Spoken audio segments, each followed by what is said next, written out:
Karena saya baca di berita, satu berita katanya polisi menunggu laporan. Saya pikir polisi tidak perlu menunggu laporan, karena ini seperti drama sepertinya ya. Drama seperti film-film drama yang mengisahkan tentang pembunuhan, lalu ada saksi dan lain sebagainya.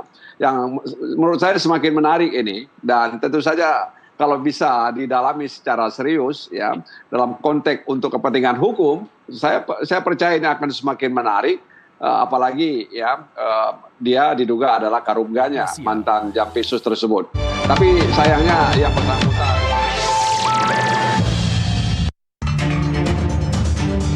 adanya dugaan ataupun berita meninggalnya seseorang yang dianggap tidak wajar. Nah, Polda Metro Jaya pasti akan mendalami informasi sekecil apapun, apalagi terkait tentang hilangnya nyawa seseorang.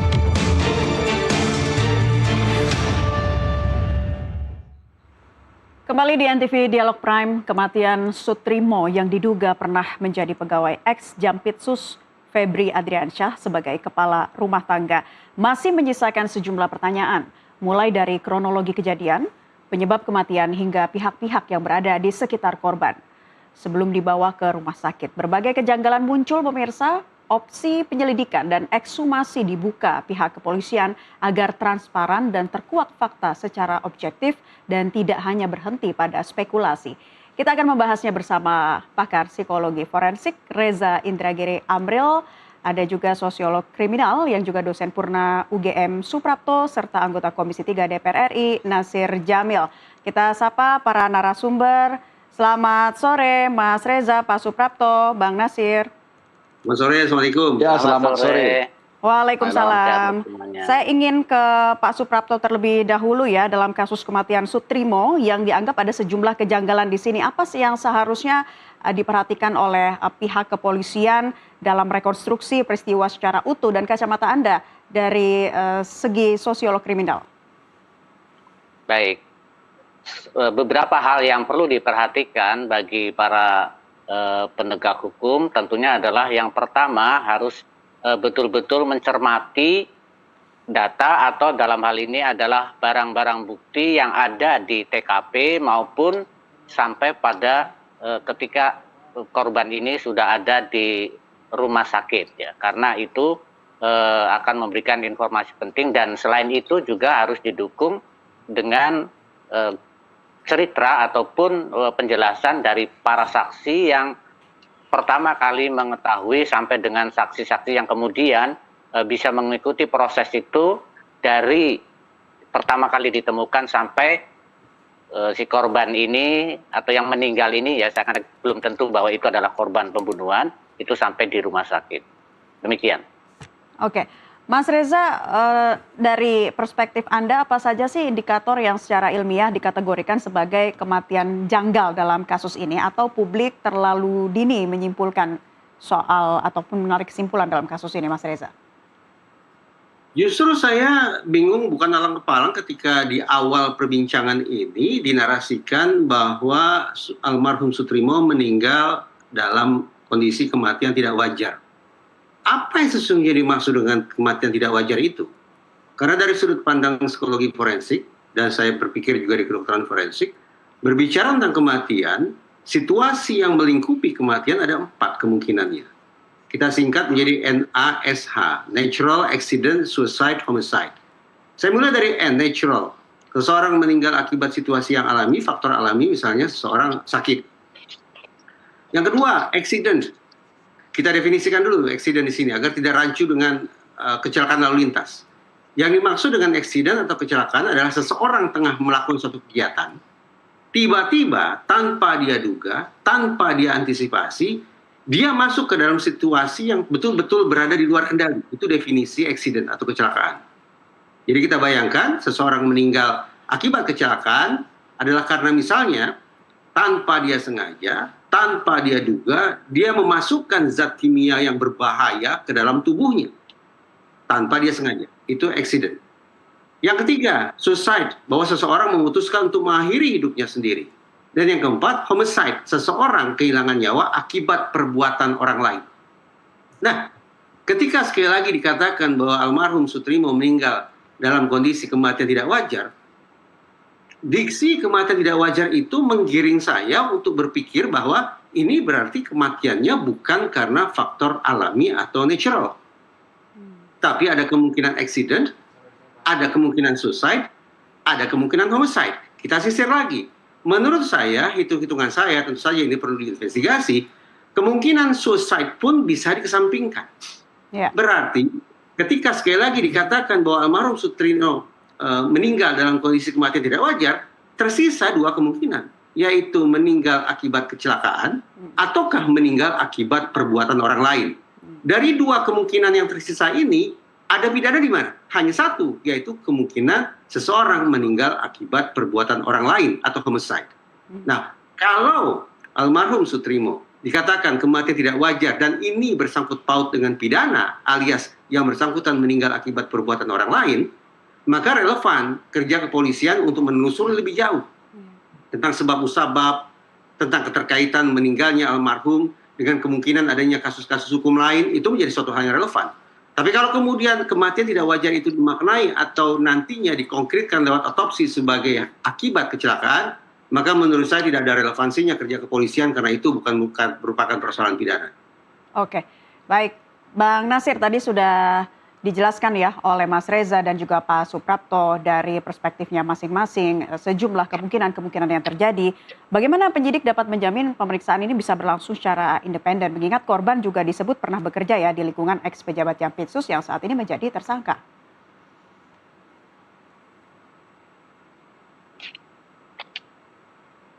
Jelek banget jaringannya. Bang Nasir, bisa mendengar suara saya? Iya, dengar suaranya, tapi terputus-putus, Naila. Baik, saya ulangi ya. Tadi kan kita sudah... bagaimana Komisi 3 mendorong terutama dari pihak kepolisian ya untuk bisa menjamin pemeriksaan berlangsung secara independen, Bang Nasir? Betul, jadi saya pikir polisi tidak perlu menunggu laporan, ya, tapi harus segera bertindak karena memang kalau saya perhatikan kematiannya itu seperti tidak wajar, ya, atau tidak alami sebagaimana yang disampaikan oleh saudara Reza tadi. Nah, karena itu spekulasi kan akhirnya berkembang, ya, karena beliau diduga sebagai karungganya mantan Jampitsus, ya, kemudian tersebar juga informasi banyak tahu. Siapa yang masuk ke rumah, apa saja dan lain sebagainya, sehingga diduga dia adalah salah satu saksi kunci untuk kasus yang hari ini menimpa mantan Jampitsus, ya kan. Oleh karena itu sekali lagi polisi tidak perlu menunggu laporan, ya, apakah dari pihak keluarga atau lain sebagainya, tapi segera mengambil sikap, mengambil tindakan untuk melakukan, ya, penyelidikan terkait dengan kematian tersebut. Apakah ada hubungannya dengan apa yang dia ketahui terkait dengan katakanlah sepak terjang mantan Jampitsus terkait dengan kasus yang hari ini melilitnya atau seperti apa. Jadi karena saya baca di berita, satu berita katanya polisi menunggu laporan. Saya pikir polisi tidak perlu menunggu laporan karena ini seperti drama sepertinya, ya. Drama seperti film-film drama yang mengisahkan tentang pembunuhan, lalu ada saksi dan lain sebagainya, yang menurut saya semakin menarik ini, dan tentu saja kalau bisa didalami secara serius, ya, dalam konteks untuk kepentingan hukum, saya percaya ini akan semakin menarik, apalagi, ya, dia diduga adalah karungganya mantan Jampitsus tersebut. Tapi sayangnya yang bersangkutan telah meninggal, sehingga kemudian kita tidak bisa banyak mendapatkan informasi terkait dugaan-dugaan bahwa beliau adalah bahagian yang tidak terpisahkan dari kasus yang melilit mantan Jampitsus tersebut. Oke, Pak Suprapto, menyambung apa yang disampaikan oleh Bang Nasir tadi, pihak kepolisian harus sesegera mungkin ya secara cepat sigap, jangan sampai ada keterlambatan misalnya mengamankan lokasi kejadian dan barang-barang korban. Ini kan berpotensi menghilangkan atau merusak barang penting bagi pihak penyidik itu. Bagaimana penjelasannya dari sosial kriminal? Iya, jadi kalau memang kita kemudian mengasumsikan bahwa itu, kalau saya kemudian mengutip apa yang tadi disampaikan Pak Reza, bukan natural gitu ya, karena saya juga sempat membaca di berita bahwa keluar buih itu juga bisa bukan karena dia diracun atau menelan racun, tapi bisa juga epilepsi pun itu juga bisa bergejala itu. Tetapi kalau kita memang sudah mengasumsikan bahwa ada indikasi bahwa itu masuk dalam kategori keempat dari apa yang tadi disampaikan oleh Pak Reza, bahwa ada kemungkinan karena perbuatan orang lain, memang tidak perlu, meskipun kita mengenal triangle of gold dari proses peradilan harus ada laporan gitu. Saya kira saya sepakat dengan apa yang disampaikan Pak Nasir, tidak harus menunggu ada laporan gitu, sepanjang misalnya memang mendapatkan tanda-tanda atau barang bukti dan juga saksi-saksi yang mengarah bahwa itu bukan kematian yang disebabkan oleh faktor natural ataupun suicide gitu ya. Jadi saya kira itu betul-betul harus segera diproses sampai kemudian menghasilkan hasil dari lab forensik, otopsinya seperti apa, karena buih itu juga bisa diketahui apakah itu racun atau itu dari penyakit yang diderita oleh almarhum. Demikian. Oke, saat ini kan banyak spekulasi yang berkembang di masyarakat ya, dan kita akan tunggu nanti proses perkembangannya, jangan sampai mencederai kepercayaan publik juga. Pak Suprapto, sebagai sosiolog, Anda melihat saat ini seperti apa ya isu-isu yang berkembang di tengah masyarakat dalam menyikapi kasus ini? Ya, masyarakat memang karena kebetulan posisi Sutrimo ini atau almarhum ini pernah berada di menjadi kepala rumah tangga gitu ya di seseorang yang sedang kena kasus, lalu banyak spekulasi yang bermunculan dan menduga-duga jangan-jangan ini ada kaitannya dengan posisi dia sebelumnya gitu, dan itu makanya perlu juga ditelusuri betul gitu, bahwa katanya setelah dari rumah itu kan dia berada di Kebumen atau di kota mana saya lupa. Kenapa tiba-tiba misalnya berada di daerah itu atau di tempat itu. Jadi saya kira itu, dan kemudian yang akan sangat membantu itu adalah apa yang ada di handphone dia gitu, karena biasanya semua peristiwa itu tidak akan tiba-tiba akan ada ancaman, ada peringatan, ada berbagai macam hal yang kemudian teror gitu ya, sehingga itu bisa dilacak dari antara lain melalui apa yang dia miliki. Baik, Mas Reza, bagaimana psikologi forensik membantu memisahkan antara fakta, asumsi, dan narasi yang saat ini tengah berkembang di masyarakat ataupun di ruang publik, Mas Reza?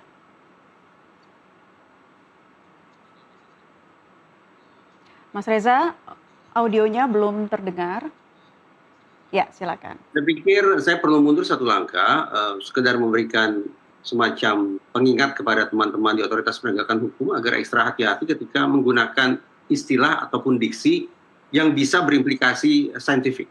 Misalnya tadi digunakan diksi kematian tidak wajar, istilah itu tidak ada. Jadi kalau digunakan diksi tidak wajar, itu serta-merta sekali lagi menggiring pemikiran saya untuk berpandangan almarhum meninggal bukan akibat faktor alami.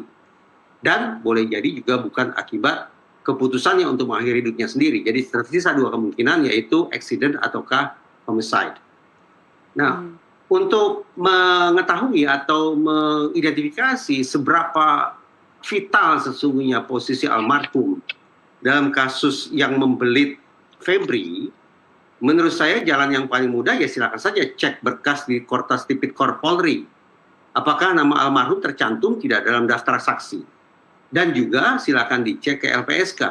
Apakah seandainya almarhum ini namanya tercantum di dalam daftar saksi Kortas Tipikor Polri, apakah almarhum kemudian namanya disampaikan ke LPSK guna mendapatkan perlindungan?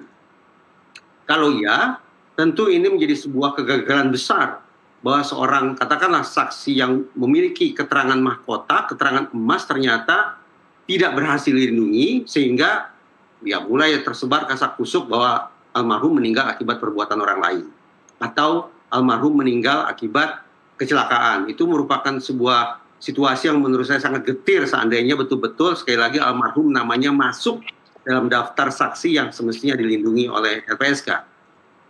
Tetapi saya mendapat informasi bahwa pagi hari jasad almarhum ditemukan kemudian pada malam harinya, kalau saya tidak salah, almarhum sudah dikebumikan.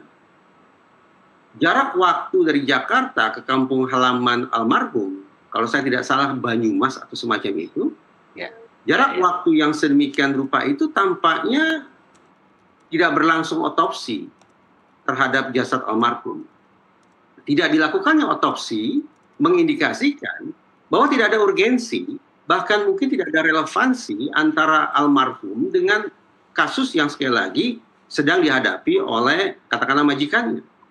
Kalau almarhum memiliki posisi yang strategis dalam kasus tersebut, misalnya sebagai saksi atau bahkan saksi mahkota, maka perkiraan saya otoritas penegakan hukum dalam hal ini kepolisian tentu akan mengambil langkah secepat mungkin melakukan otopsi. Karena boleh jadi seandainya almarhum meninggal akibat perbuatan orang lain, berarti ini semakin mempertegas ada kemungkinan bahwa saksi yaitu almarhum Sumitro merupakan salah satu elemen yang katakanlah harus dieliminasi sebagai sebuah bentuk mitigasi resiko agar pengungkapan kasus tidak kemudian semakin membahayakan pihak-pihak yang terkait dengan kasus korupsi itu sendiri. Oke, baik, kita kembali ke Pak Suprapto ya. Seperti apa Pak kalau Anda menilai bukti-bukti yang penting begitu ya, mulai dari CCTV bahkan sampai rekam medis semuanya untuk bisa mengungkap secara komprehensif kasus ini? Ya, jadi yang memang pertama kami sayangkan adalah almarhum ini kan sudah dimakamkan ya, sehingga kalau menurut tadi yang disampaikan Pak Reza, proses otopsi tidak ada, sehingga lalu kita mencoba untuk mengandalkan bukti-bukti misalnya melalui CCTV sepanjang misalnya di sekitar itu ada CCTV yang tidak rusak atau dirusak atau dimusnahkan gitu, itu sangat penting. Dan sekali lagi rekam digital yang ada pada handphone dia atau alat komunikasi itu sangat penting untuk bisa dilacak, karena sekali lagi jarang ada misalnya peristiwa pembunuhan yang tidak didahului dengan teror atau tidak didahului dengan ancaman. Itu sangat jarang, meskipun kalau tadi kita kaitkan dengan apa yang disampaikan oleh Pak Reza, apakah ada nama sebagai saksi gitu ya, baik di LPSK maupun di kepolisian, itu sangat mungkin juga bahwa ada dugaan yang mendadak, misalnya bahwa jangan-jangan ini adalah orang yang berbahaya, sehingga lalu belum sampai menjadi saksi, dikhawatirkan menjadi saksi, itu lalu ada niat misalnya, kemudian lalu ada keinginan untuk membunuh. Tetapi sekali lagi perlu berhati-hati dan kita tetap harus berprinsip asas praduga tak bersalah bagi siapapun gitu, untuk betul-betul menggunakan data ataupun barang bukti yang ada, baik itu CCTV, rekam digital, kemudian juga mungkin orang-orang yang dekat dengan beliau. Oke, kembali ke Bang Nasir Jamil, sudah bergabung kembali bersama kami, Bang Nasir. Ya, Bang Nasir, DPR meminta polisi gunakan pembuktian ilmiah ya, scientific crime investigation, serta uji forensik untuk bisa mengungkap kasus ini. Dari Komisi 3, apakah ada juga kekhawatiran yang muncul ya soal kematian yang dianggap janggal? Sejauh ini seperti apa perspektifnya? Betul, jadi apa yang terjadi hari ini itu kan seperti menyambung satu peristiwa dengan peristiwa yang lain.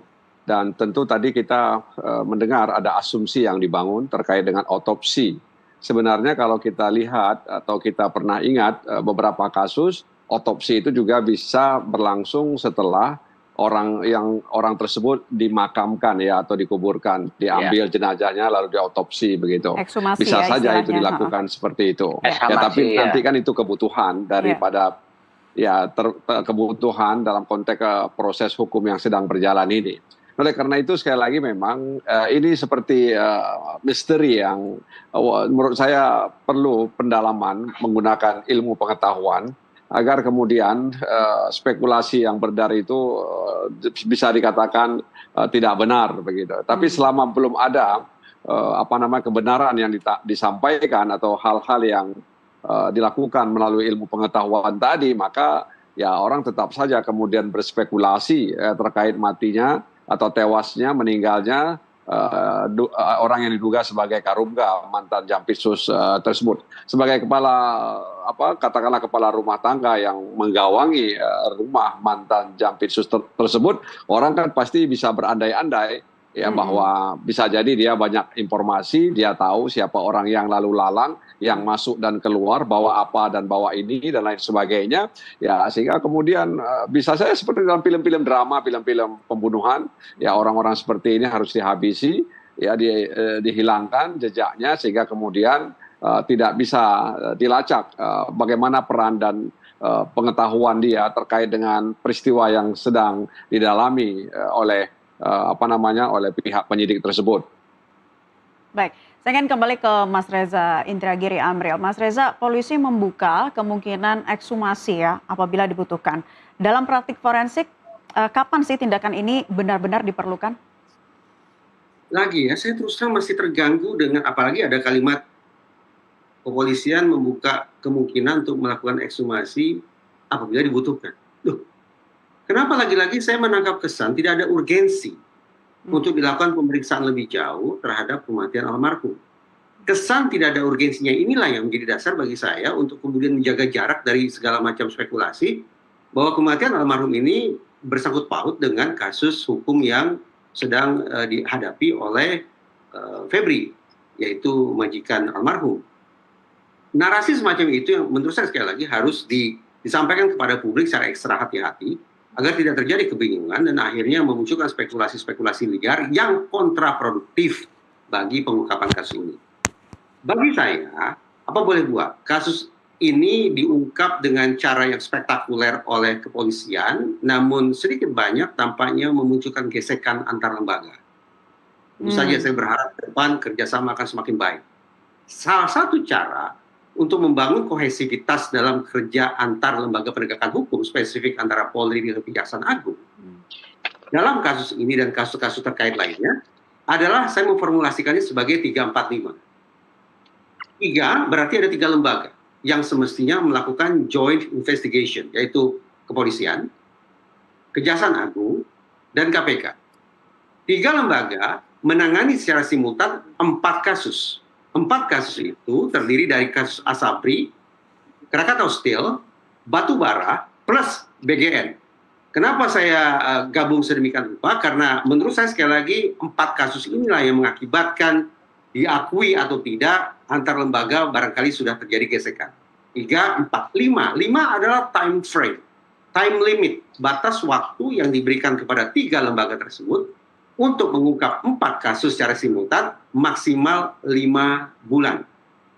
Ini cara yang memang tampaknya memang harus dikondisikan, bahkan dalam pilihan kata yang lebih ekstrim dipaksakan harus bisa dilakukan sebagai sebuah pilot project, katakanlah demikian, untuk meyakinkan masyarakat luas bahwa antar lembaga penegakan hukum memang seia sekata melakukan pemberantasan bukan hanya terhadap korupsi biasa, tapi terhadap korupsi yang kelas kakap alias grand corruption. Saya sungguh-sungguh mengalami katakanlah perasaan tidak bahagia saban kali terkenang peristiwa cicak buaya jilid 1 sampai jilid 3. Sementara 4 kasus yang saya sebut tadi potensial untuk kemudian jadi cicak buaya jilid 4. Karena itulah untuk mencegah berulangnya trauma sosial yang diakibatkan oleh kasus-kasus cicak buaya dan sejenisnya, maka formula 3, 4, 5 tadi tampaknya perlu direalisasikan dengan segala kerendahan hati. Oke, Mas Reza, Pak Suprapto, Bang Nasir Jamil, serta pemirsa NTV Prime, tetaplah bersama kami. Kami masih akan melanjutkan perbincangan ini seusai jeda azan maghrib berikut ini.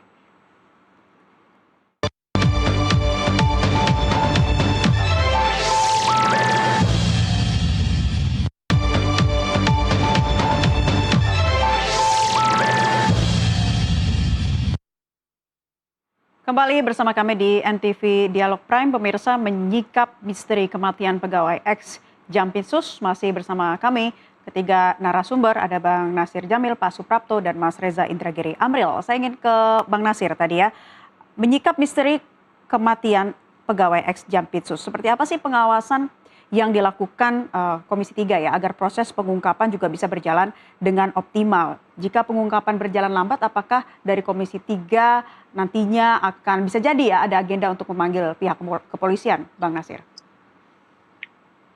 Iya, jadi memang DPR saat ini sedang memasuki masa reses. Para anggota mungkin sudah pergi ke daerah pemilihan mereka masing-masing. Tapi memang kami senantiasa menitipkan harapan agar kasus yang terjadi ini bisa dilakukan proses secara transparan, objektif. Ya meskipun barangkali antara satu dengan satu yang lainnya atau dua hal ini tidak punya satu kaitan atau sebab akibat. Tetapi karena yang meninggal itu adalah diduga karunganya mantan Japisus, tentu kan sekali lagi saya ingin katakan bahwa spekulasi itu akan kemana-mana begitu, dan tentu ini bukan bahagian dari kriminal khusus ya, ini kriminal umum. Tapi itu kan bisa membantu terkait dengan apa yang sedang didalami oleh dialami maksud saya mantan Japisus tersebut. Jadi bisa saya Saudara Reza tadi mengatakan bahwa bagaimana agar ada kolaborasi antara KPK kemudian polisi, kejaksaan ya untuk mendalami ini ya, dan saya pikir itu bisa saja dilakukan, dan kalaupun itu dilakukan itu akan lebih baik bagi institusi ini dalam konteks membuka kotak Pandora terkait misteri tadi. Jadi menarik sebenarnya ini kalau bisa diungkap dengan ilmu pengetahuan seperti yang saya katakan tadi. Kami dari Komisi 3 mendorong aparat penegak hukum untuk segera ya melakukannya dengan cepat, dengan tepat, objektif, transparan, akuntabel sehingga kemudian dapat dipertanggungjawabkan kepada masyarakat. Oke. Pak Suprapto, saya ingin kembali menanyakan perspektif Anda ya dari sosiologi kriminal. Bagaimana melihat kasus ex-Jampitsus yang baru awal mencuat beberapa waktu setelah penggeledahan, kemudian diikuti oleh kematian pegawai yang diduga adalah kepala rumah tangganya sendiri? Ya, baik. Jadi sebelum menjawab apakah itu ada kaitan atau tidak, saya kira yang paling penting untuk menjadi pijakan melangkah adalah informasi yang bisa digali lewat keluarga. Pertama yang menjadi pertanyaan kami adalah bahwa mengapa jenazah itu segera dimakamkan. Berdasarkan pengalaman saya mengikuti berbagai proses kematian seseorang itu, ada yang memang keluarga meyakini bahwa itu betul-betul kematian natural, seperti kalau dipinjam istilahnya Pak Reza gitu ya, sehingga tidak perlulah ada otopsi atau apalagi ekshumasi gitu. Kemudian yang kedua, ada juga istilah bahasa Jawa, apapun penyebab kematiannya nggak usahlah diotopsi, aku tidak mau anak kami, keluarga kami badannya diedet-edet dalam bahasa Jawa atau diatulah ya gitu ya, di laboratorium. Lalu yang ketiga, ada kemungkinan memang ada intimidasi. Nah, supaya keluarga ini bisa menyampaikan secara jujur, menurut saya memang harus digali dulu lewat ini, supaya jujur. Ada kemungkinan perlu saya kira bantuan dari LPSK supaya di dalam memberikan keterangan itu betul-betul tidak ada beban gitu. Apakah memang kenyataannya adalah kematian natural atau tidak.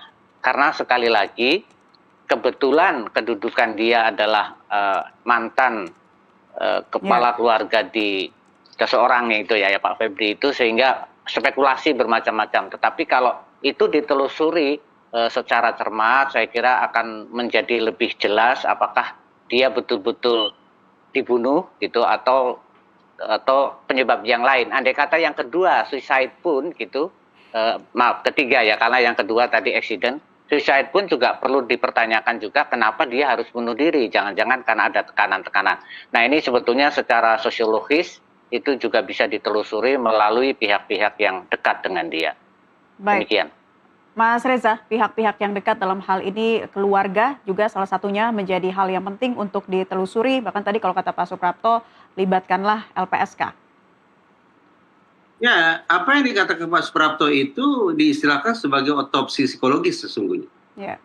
Walaupun secara spesifik otopsi psikologis memang diprioritaskan untuk memastikan apakah seseorang meninggal akibat bunuh diri atau bukan. Sebetulnya spesifik di situ. Tapi bagi saya oke-oke saja.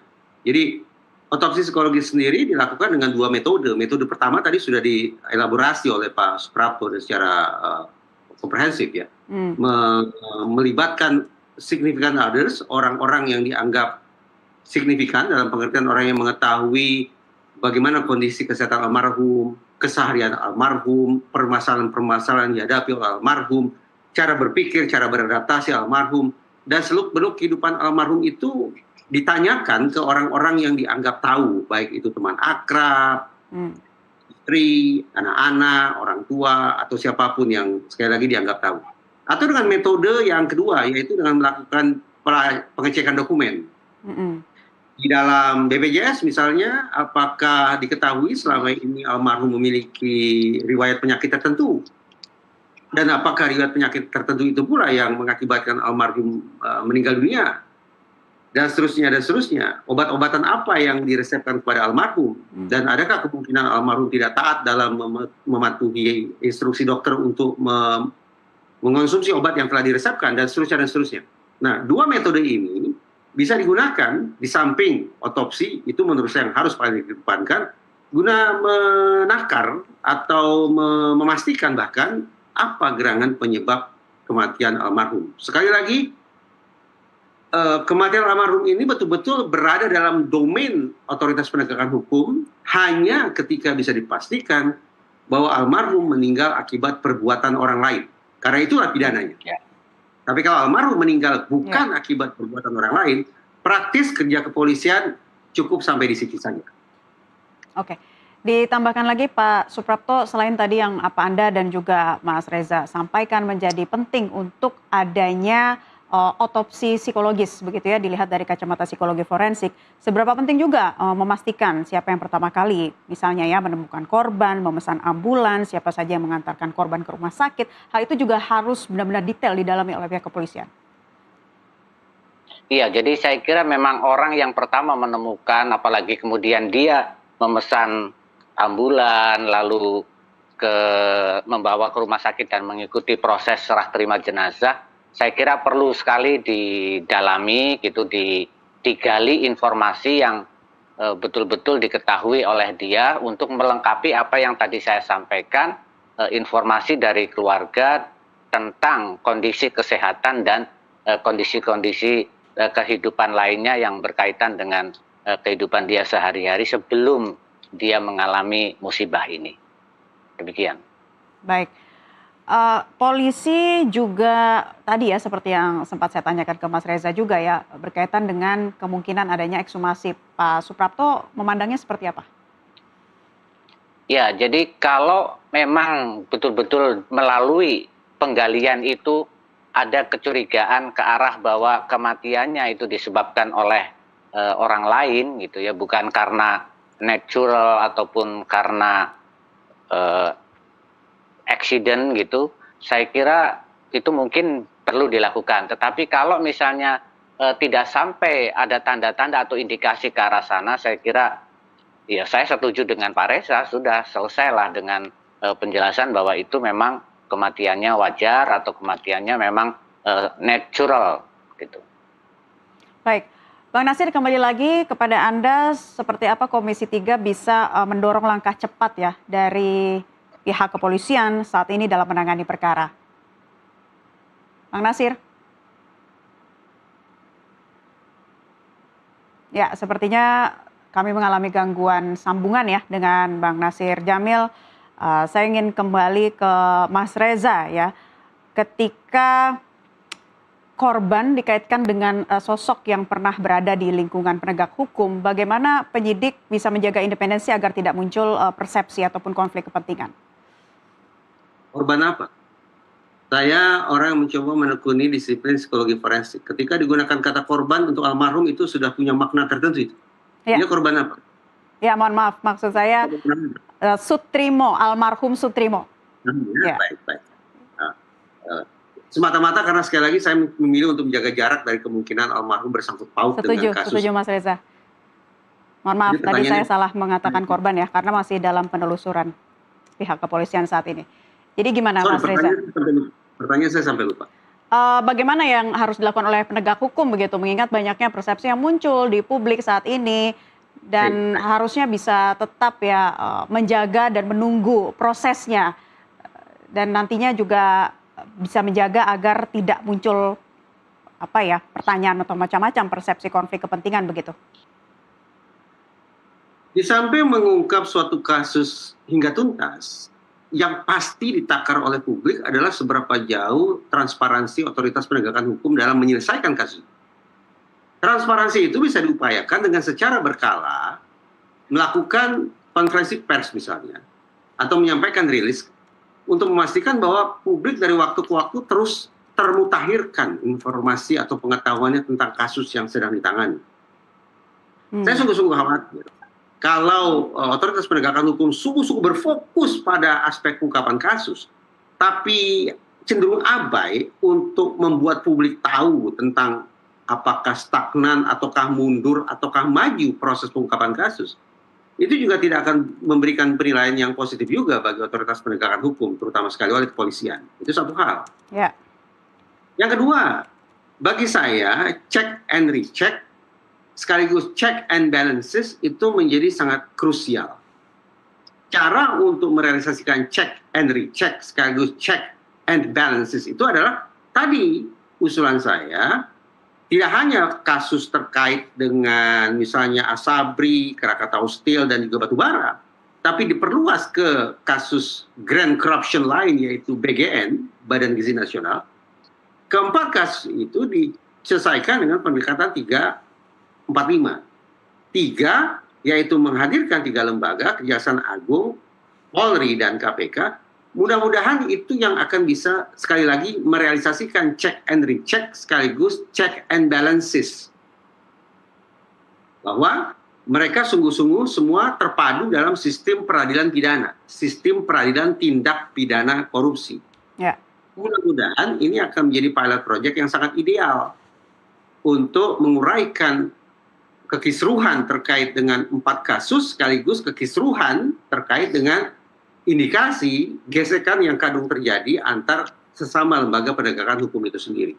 Check and recheck sekaligus check and balances menurut saya menjadi kata kunci yang mudah-mudahan bisa direalisasikan. Baik, Pak Suprapto, ditambahkan check and recheck, check and balances, dan juga transparansi penegak hukum menjadi penting dalam hal ini. Iya, ada satu hal yang saya ingin sampaikan juga bahwa sangat mungkin pihak aparat penegak hukum sudah berusaha maksimal, sehingga saya ingin menghimbau juga kepada masyarakat itu untuk berpikir positif dulu lah, positive thinking gitu, karena kalau tidak itu akan selalu menimbulkan rasa ketidakpercayaan kepada lembaga. Yang kedua, saya ingin juga menyampaikan bahwa pihak kepolisian memang jangan single fighter ya, tetapi harus melakukannya secara sistemik dalam arti melibatkan berbagai pihak. Syukur-syukur kalau nanti ada pihak independen yang bisa dilibatkan sehingga bisa menambahkan apa yang tadi dinyatakan diusulkan oleh Pak Reza untuk menyampaikan transparansi atau laporan secara periodik. Itu jika kemudian ada pihak yang independen, saya kira itu akan sangat membantu membangkitkan kepercayaan masyarakat terhadap kasus ini. Baik, Mas Reza, silakan disampaikan apa yang ingin Anda tambahkan lagi kepada hal-hal yang kita harus ikuti proses hukumnya yang ingin disampaikan kepada masyarakat saat ini, Mas Reza. Sejauh yang bisa saya simak pemberitaan, pengungkapan 4 kasus plus sekarang juga terkait dengan meninggalnya almarhum Sutrimo sepenuhnya berada di tangan otoritas penegakan hukum. Padahal saya yakin betul bahwa pengungkapan kasus semaksimal mungkin melibatkan peran serta masyarakat. Kalau kita baca Undang-Undang Polri nomor 2 tahun 2002, seingat saya nomornya itu ya. Di situ tercantum eksplisit bahwa kerja kepolisian memang melibatkan kemitraan dari masyarakat. Nah sekarang mari coba kita pancing. 4 kasus itu merupakan korupsi kelas tinggi. Grand corruption, informasinya pasti banyak, tinggal lagi bagaimana bisa dikumpulkan, lalu dianalisis secara rapi. Informasi banyak itu tersebar di mana? Saya yakin ada sekian banyak kalangan yang mengetahuilah seluk-beluk 4 kasus korupsi itu. Demikian pula perkiraan saya tidak sedikit orang yang mengetahui tentang kehidupan almarhum Sutrimo. Nah, pihak-pihak tersebut didorong atau diundang untuk memberikan informasi mereka kepada otoritas penegakan hukum sebagai bentuk pengungkapan kasus yang melibatkan kemitraan masyarakat. Kita cek 1 minggu, 2 minggu, 3 minggu, seberapa banyak kemudian anggota masyarakat yang mau berbagi informasi kepada otoritas penegakan hukum kita. Kalau ternyata masyarakat berbondong-bondong memberikan informasi, terlepas apakah informasi itu akurat atau tidak akurat, ya harap dimaklumi karena masyarakat adalah kaum awam, maka itu merupakan tanda positif bahwa keinginan untuk mengungkap atau memberantas korupsi kelas kakap di tanah air memang betul-betul melibatkan partisipasi masyarakat. Tapi sebaliknya, 3 minggu kita menunggu karena tidak ada satu batang hidung pun yang memberikan informasi secuil apapun kepada otoritas penegakan hukum kita terkait 4 kasus plus meninggalnya almarhum Soetrimo, maka kita patut mengelus dada bahwa sungguhkah kita punya tarikan napas yang sama untuk memberantas korupsi di tanah air, terutama korupsi kelas kakap, korupsi yang dilakukan secara sistematik dan terencana, korupsi yang dilakukan oleh kalangan elit, mereka yang berpangkat tinggi, berkedudukan tinggi dan sejenisnya, dan korupsi yang menghasilkan kerugian negara pada level yang fantastis. Ini 3 indikator grand corruption atau high level corruption. Grand corruption atau high level corruption saya yakini hanya akan bisa dibabat habis-habisan ketika otoritas penegakan hukum kita sekali lagi punya upaya maksimal untuk melibatkan kemitraan masyarakat. Baik, terakhir ke Pak Suprapto, ini kan bisa saja publik menebak ya ini dan itu, ada banyak spekulasi. Nah ini juga karena mungkin tidak mendapatkan cukup informasi yang jelas. Sementara kasus terus berjalan dan ini begitu luar biasa begitu ya, melibatkan ex Jampitsus. Bagaimana masyarakat lagi-lagi ya bisa diyakinkan, bisa diberikan kepercayaan bahwa pengungkapan akan bisa berjalan dengan transparan dan objektif, Pak Suprapto? Iya, ada 4 hal yang saya kira perlu dimunculkan ya. Yang pertama, saya tetap berharap bahwa masyarakat itu harus positive thinking dulu gitu. Kemudian yang kedua, pihak aparat penegak hukum itu bersikap transparan. Yang kemudian ketiga diikuti dengan laporan secara periodik, dan yang keempat memang harus melakukan penanganan ini secara sistemik, melibatkan pihak-pihak yang dimungkinkan bisa membantu menjawab pertanyaan yang sekarang ini sedang kita coba gali tentang penyebab kematiannya. Dan jangan lupa tetap melibatkan keluarga, masyarakat, dan teman dekat mereka. Demikian. Baik, terima kasih para narasumber atas perspektifnya di kesempatan NTV Dialog Prime. Hari ini Pak Suprapto, sosiolog kriminal dan dosen Purna UGM. Mas Reza Indragiri Amril, pakar psikologi forensik, sudah bergabung bersama kami. Selamat beraktivitas kembali. Pemirsa, tetaplah bersama kami. NTV Prime masih akan kami hadirkan untuk Anda dengan sejumlah informasi lainnya seusai jeda pariwara berikut ini.